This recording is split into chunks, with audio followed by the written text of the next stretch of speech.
దేవుని వాక్యంలోకి వెళ్దాం. కొరింథీయులకు రాసిన 2వ పత్రిక 12వ అధ్యాయము 9వ వచనాన్ని చదువుకుందాం. 2 Corinthians chapter 12 verse 9. అందుకు నా కృప నీకు చాలును, బలహీనత యందు నా శక్తి పరిపూర్ణమగుచున్నదని ఆయన నాతో చెప్పెను. కాగా క్రీస్తు శక్తి నా మీద నిలిచియుండు నిమిత్తము విశేషముగా నా బలహీనతల యందే బహు సంతోషముగా అతిశయపడుదును. దేవుడు ఈ వాక్యమును దీవించునుగాక. ప్రియ సంగమా, ఈరోజు పౌలు గారి అనుభవాన్ని దేవుడు మనకు చూపిస్తూ ఉన్నాడు. ఇది వినడానికి కొంత ఆశ్చర్యంగా మనకు అనిపిస్తూ ఉంది. ఎందుకంటే ఇది మామూలుకు భిన్నంగా మనకు కనిపిస్తూ ఉంది.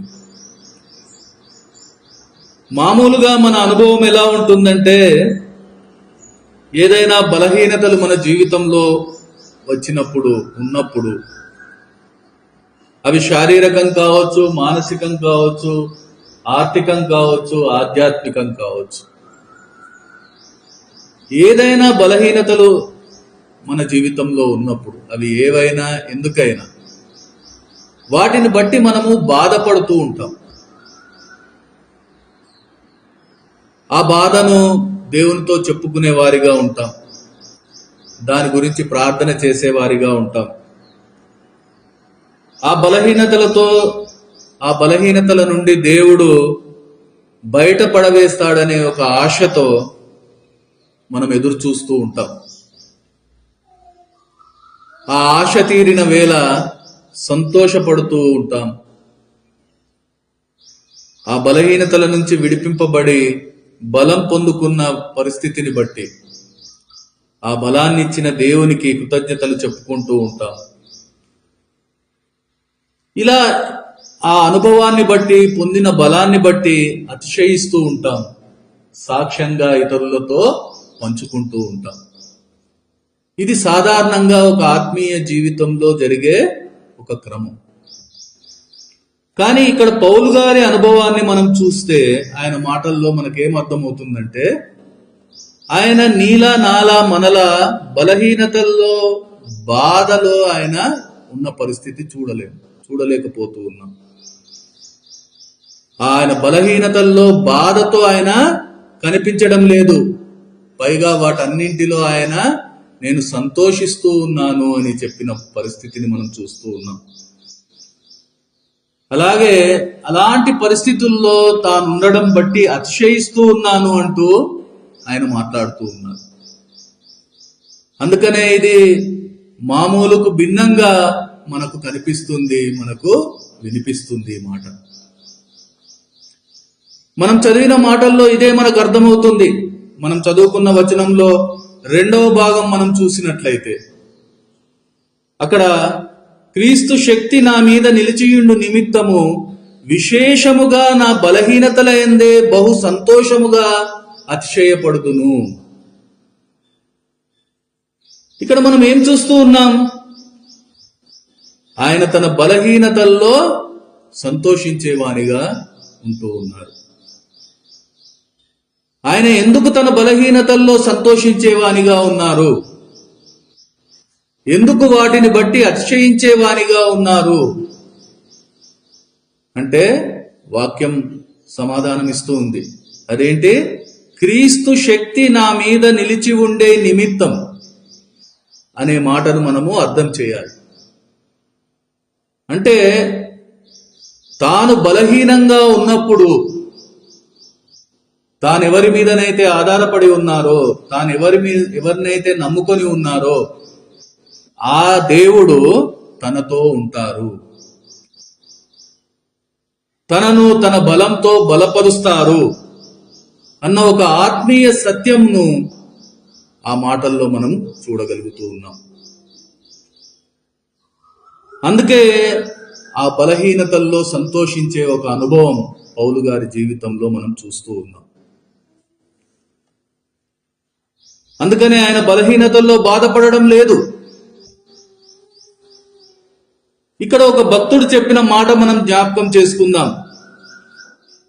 అదేంటి అంటే, ఆ భక్తుడు చెప్పారు ఒక మాట, యేసయ్య నాతో ఉన్నారు అంటే నరకమైన అది నాకు పరలోకమే, ఆయన నా తోడు లేడు అంటే అది పరలోకమైన నాకు నరకమే.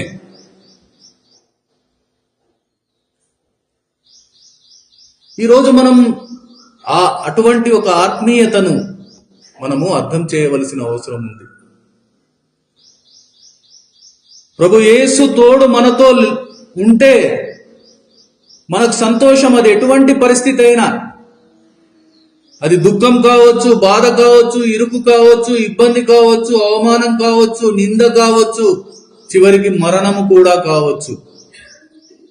ఎలాంటి పరిస్థితి అయినా కూడా ప్రభు యేసు మనతో ఉంటే అది మనకు సంతోషం. పౌలు గారి విషయంలో అదే చూస్తున్నాం. ఆయనకు బలహీనతలు లేవా? ఉన్నాయి. ఆ బలహీనతల వల్ల బాధ లేదా? ఖచ్చితంగా ఉంది. అందుకే ఒక్కసారి కాదు 3 సార్లు ఆయన ప్రార్థన చేసినట్టు చూస్తాం.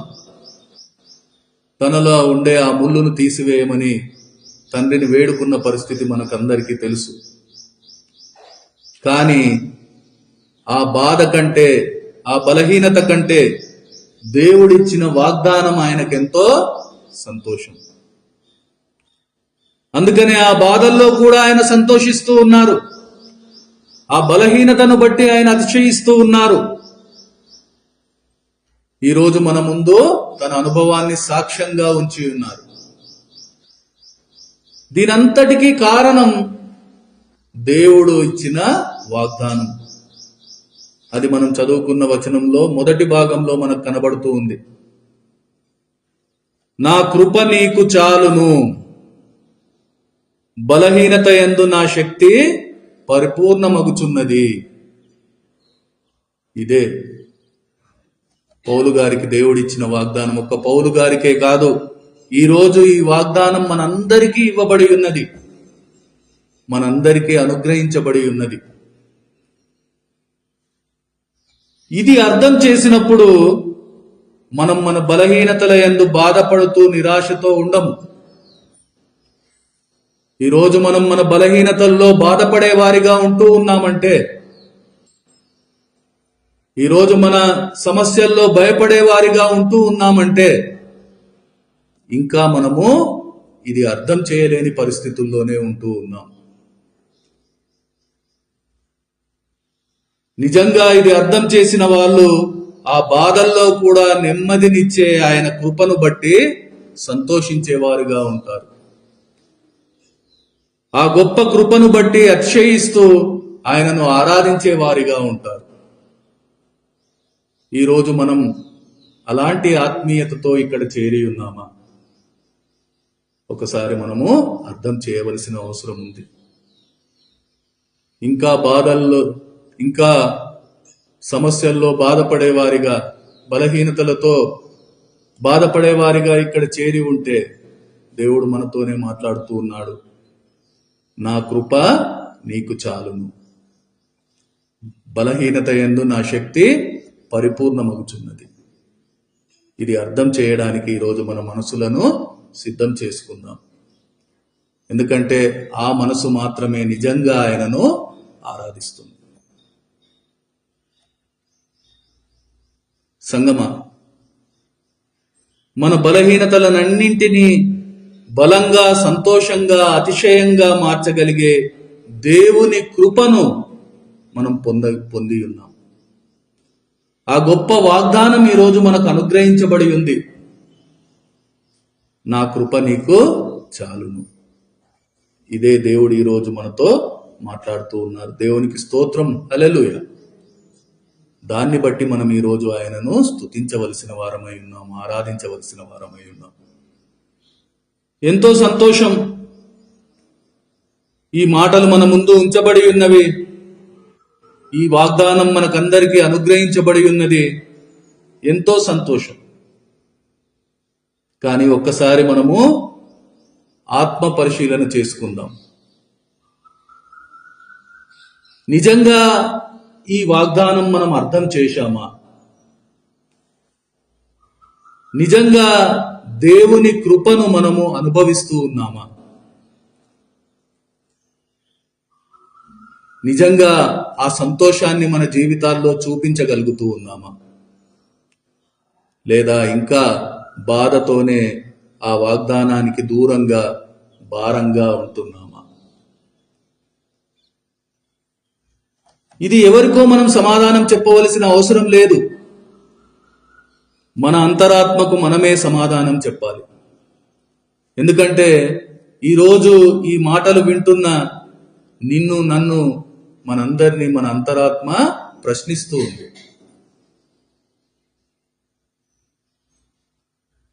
ఎందుకు ఇంకా నేను దేవుని కృపను అనుభవించలేకపోతూ ఉన్నాను? దేవుడైతే వాగ్దానం చేసి ఉన్నారు, నా కృప నీకు చాలును, నీ బలహీనతల్లో నా శక్తి పరిపూర్ణమవుతుందని ఆయన వాగ్దానం చేసి ఉన్నారు. ఎందుకు ఆ పరిపూర్ణత ఇంకా నేను నా జీవితంలో పొందలేకపోతూ ఉన్నాను? ఎందుకు ఇంకా బలహీనతల్లో బాధపడే వారిగా ఉంటున్నాను? ఎందుకు పౌలు గారిలా బాధల్లో కూడా సంతోషించే వానిగా నేను ఉండలేకపోతూ ఉన్నాను? ఎందుకు ఈరోజు ఇక్కడ చేరిన నేను ఆ వాగ్దానం ఇచ్చిన దేవుణ్ణి నిజంగా హృదయపు లోతుల్లో నుండి స్తుతించలేకపోతూ ఉన్నాను? ఎందుకు ఎందుకు ఎందుకు ఎన్నో ప్రశ్నలు. ఈరోజు మన అంతరంగం మనల్ని ప్రశ్నిస్తుంది. మన అంతరంగాన్ని ఎరిగిన దేవుడు ఆ ప్రశ్నలకు సమాధానంగా కొన్ని మాటలను మనకు వినిపిస్తూ ఉన్నారు. ఆ మాటల ద్వారా మన అంతరంగం అడిగే ప్రశ్నలకు సమాధానం చెప్పడానికి సిద్ధపడదాం. మొదటగా మనం చూస్తే యాకోబు పత్రిక 4వ అధ్యాయము 6వ వచనం. జేమ్స్ 4:6 ఆయన ఎక్కువ కృపనిచ్చును, అందుచేత దేవుడు అహంకారులను ఎదిరించి దీనులకు కృప అనుగ్రహించును అని లేఖనం చెప్పుచున్నది. ఈరోజు ఆయన కృపకు దూరంగా ఉంటున్న ప్రతి ఒక్కరము ఆలోచించవలసిన అవసరం ఉంది. వాక్యం ఈరోజు మనతో మాట్లాడుతుంది. ఆయన కృప పొందుకునే మార్గం దీనత్వంగా చూపెడుతూ ఉంది. అందుకే ఆయన తన పరిచర్యలో మొదటిగా ఆ కొండ మీద ప్రసంగంలో మొదటి మాట దీనత్వం గురించే మాట్లాడి ఉన్నారు. మత్తయి సువార్త 5:3లో మనం చూస్తాం, ఆత్మ విషయమే దీనులైన వారు ధన్యులు అని, పరలోక రాజ్యం వారిది. అలాగే ఆ దీనత్వానికి గొప్ప ఉదాహరణగా ఆయన ఈ లోకంలో జీవించిన జీవితం ఈరోజు మనకు మాదిరిగా ఉంచి ఉన్నారు. అంతేకాదు, ఆ దీనత్వం లేక అహంకారంతో గాడిద వలె గడ్డి తిన్న నెబుకద్నెజర్ లాంటి అనుభవాలను కూడా మన ముందుంచి ఉన్నారు ఆయన. బహుశా నీవు నేను ఇంకా ఆ అహంకారంలోనే ఉన్నామేమో. ఈరోజు ఎందుకు ఇంకా ఆయన కృపను పొందలేకపోతూ ఉన్నామన్న దానికి, ఆ ప్రశ్నకు ఇది సమాధానం కాదా? ఒక్కసారి మనము ఆలోచన చేద్దాం సంగమం. ఇంకా మనము ఆ అహంకారంలో ఉన్నామేమో.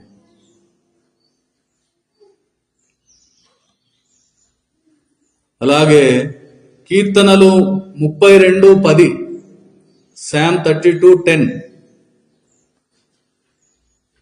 భక్తిహీనులకు అనేక వేదనలు కలుగుచున్నవి, యెహోవా యందు నమ్మిక ఉంచు వానిని కృప ఆవరించుచున్నది. ఇక్కడ దేవుని కృపను పొందుకునే ఇంకొక మార్గం కనబడుతూ ఉంది.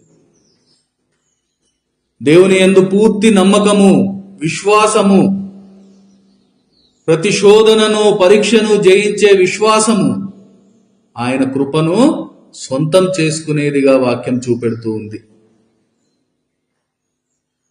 అబ్రహాం మొదలుకొని ఎన్నో ఆత్మీయ జీవితాలను సాక్ష్యంగా మన ముందుంచి ఉన్నది. అంతేకాదు అల్ప విశ్వాసులారా అంటూ ఎన్నోసార్లు మనల్ని గద్దించేదిగా ఉంది. సంగమా, సాకులు కారణాలు పక్కన పెట్టి ఒక్కసారి మనం ఆలోచన చేద్దాం. అల్ప విశ్వాసమో అవిశ్వాసమో అర్థం చేయలేని మన ఆత్మీయ స్థితి ఈరోజు దేవుని కృపకు మనం దూరంగా ఉండడానికి కారణం కాదా? ఒక్కసారి మనము ఆలోచన చేద్దాం.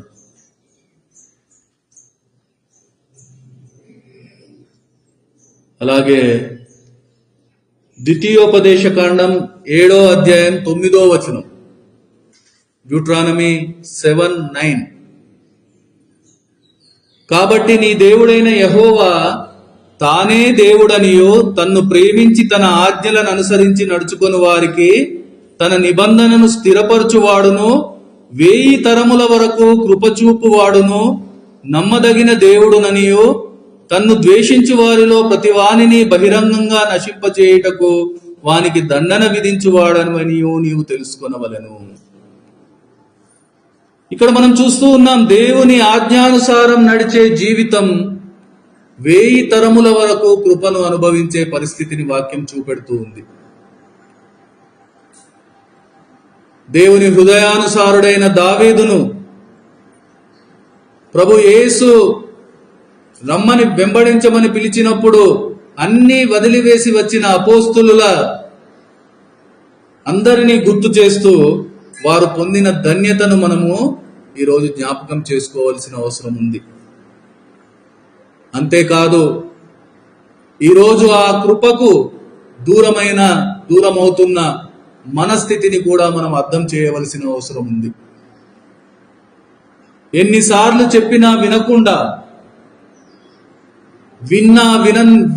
విననట్లు ప్రవర్తిస్తూ ఆయన ఆజ్ఞను పాటించలేని, ఆయనను అనుసరించలేని మూర్ఖత్వం ఈరోజు ఆయన కృప మన జీవితంలో కనబడకుండా ఉండడానికి కారణం కాదా? ఒక్కసారి మనము ఆలోచన చేద్దాం.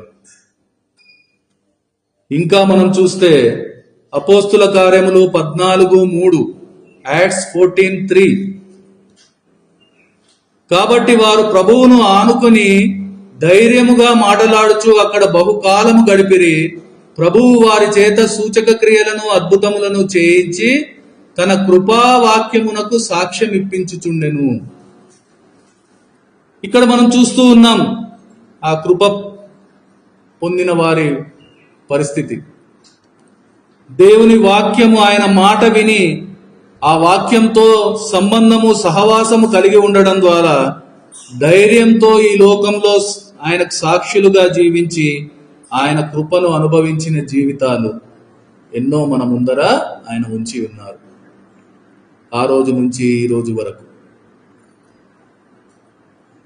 ఇంత గొప్ప సాక్షి సమూహము మేఘము వలె మనలను ఆవరించి ఉన్నందున మనము కూడా ప్రతి భారమును సులువుగా చిక్కులబెట్టు పాపమును విడిచిపెట్టి విశ్వాసమునకు కర్తయు దానిని కొనసాగించువాడునైన యేసు వైపు చూచుచు మన ఎదుట ఉంచబడిన పందెములో ఓపికగా పరిగెత్తుదము అని మనకు ఆజ్ఞా నిర్దేశం చేయబడి ఉన్నది. సంగమా, ఇంకా పాపము విడిచిపెట్టలేని, ఇంకా విశ్వాసంతో యేసు వైపు చూడలేని, ఇంకా ఓపికతో పరిగెత్తలేని నా ఆత్మీయ పరుగు ఈ ప్రశ్నకు సమాధానం కాదా? ఎందుకు దేవుని కృపకి ఇంకా మనము దూరం ఉన్నాము అనే ప్రశ్నకు సమాధానం కాదా?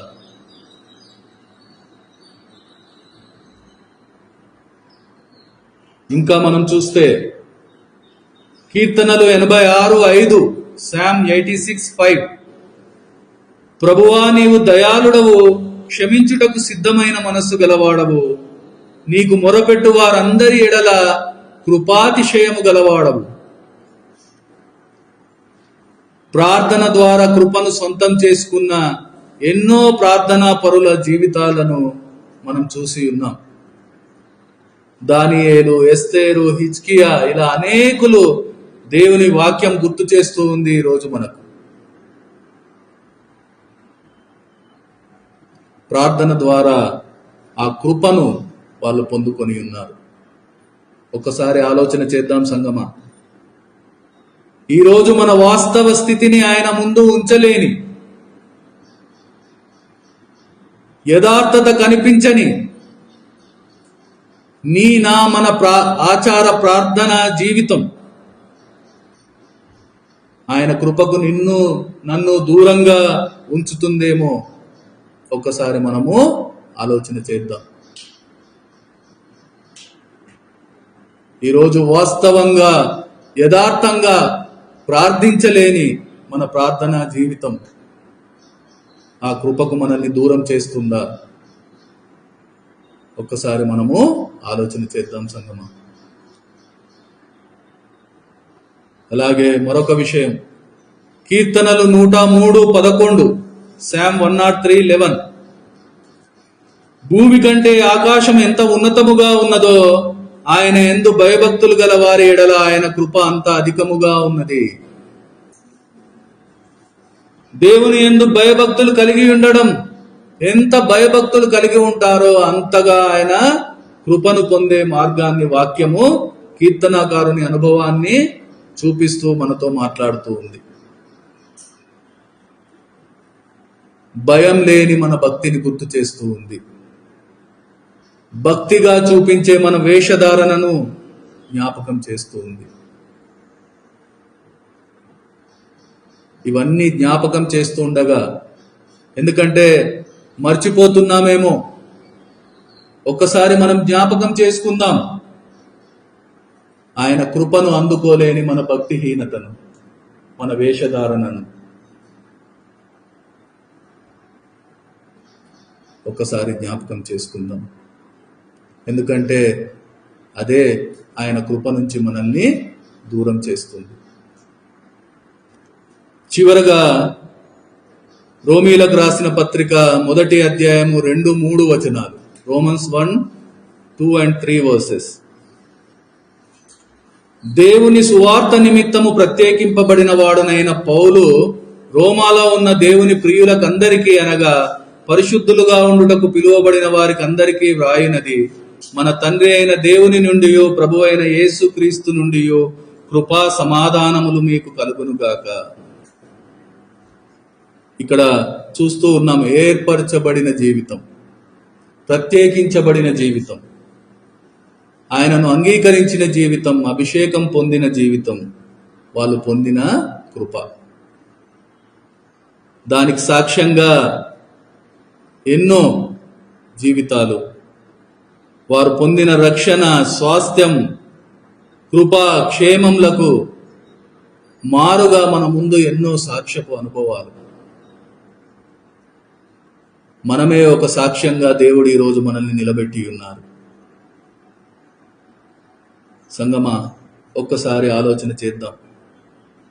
ఈరోజు ఇంకా ఆయన కృపను ఎందుకు మనం పొందలేకపోతూ ఉన్నాం? ఇంకా ఆయన కృపను ఎందుకు మనం అనుభవించలేకపోతూ ఉన్నాం?